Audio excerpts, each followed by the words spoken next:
So I can't. So I'll give my opinion, but I'm not an authority on this specific question.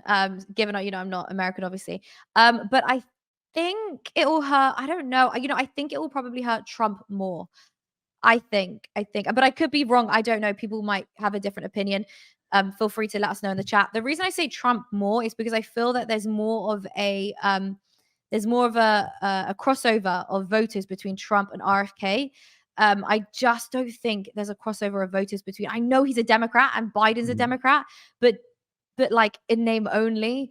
I don't really know how much in common Biden really has, politically with RFK. Whereas, like, I think, Trump, it will hurt more.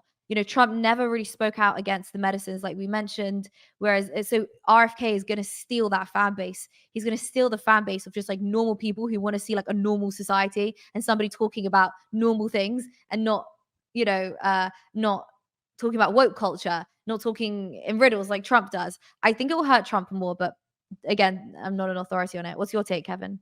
I originally thought that it would hurt Biden more because you got to realize he's a Kennedy, so so the old school Democrats, that name and that family has a high regard for them. So I originally thought that, but I don't remember what podcast it was on, but RFK actually came out and said that he would take more votes from Trump than Biden. So I'm gonna go on what he said. So if that's what RFK thinks, then that's what's going to happen, I think.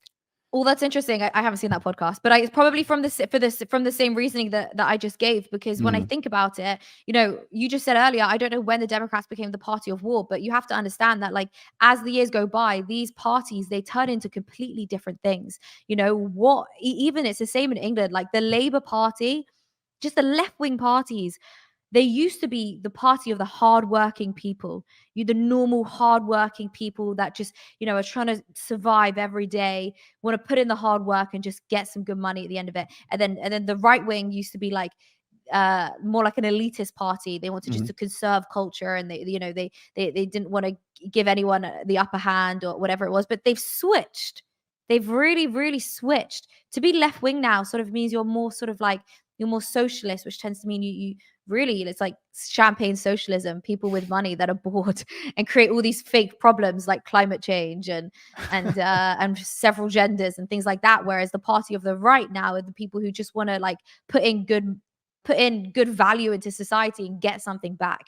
So the question is, would JFK be a Republican today? He might be a Democrat by the 60s standard. But is he a Republican today? I mean, we even know, wasn't it? Again, I'm not so well versed on the history of America and American politics, but I know this. You can correct me. You can like make this sound better. But it was the Democrats that were the racist party at first, right? Yes. And then and then it flipped and it switched.